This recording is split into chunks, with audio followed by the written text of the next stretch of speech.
La voix d'or izay mpandresy fifanana io dia efa manana hirana manokana izao zany hoe izay hirany manokana zay no hoentiny araka amintsika eto amity anio ity ilalao ny lohateny izay hira zay ho raisitsika ry tendry la voix d'or. Anisan'ny manatombony tsika etony amin'ny teny ity satria hita azo mivantana tsika ikalony hira manomboka eto dia ho fantatrareo amin'izay hoe tahaka ny ahoana zany hoe feo volamena vokarin'ny vivay zany.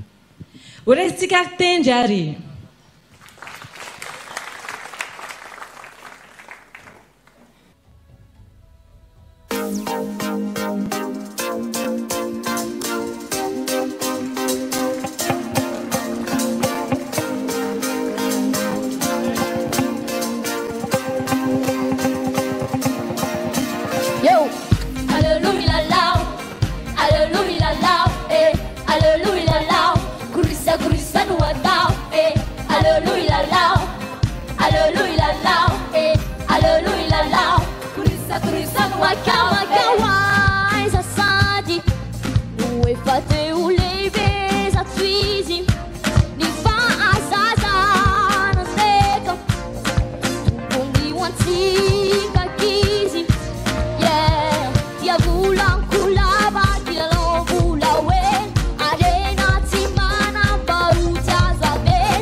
Seven.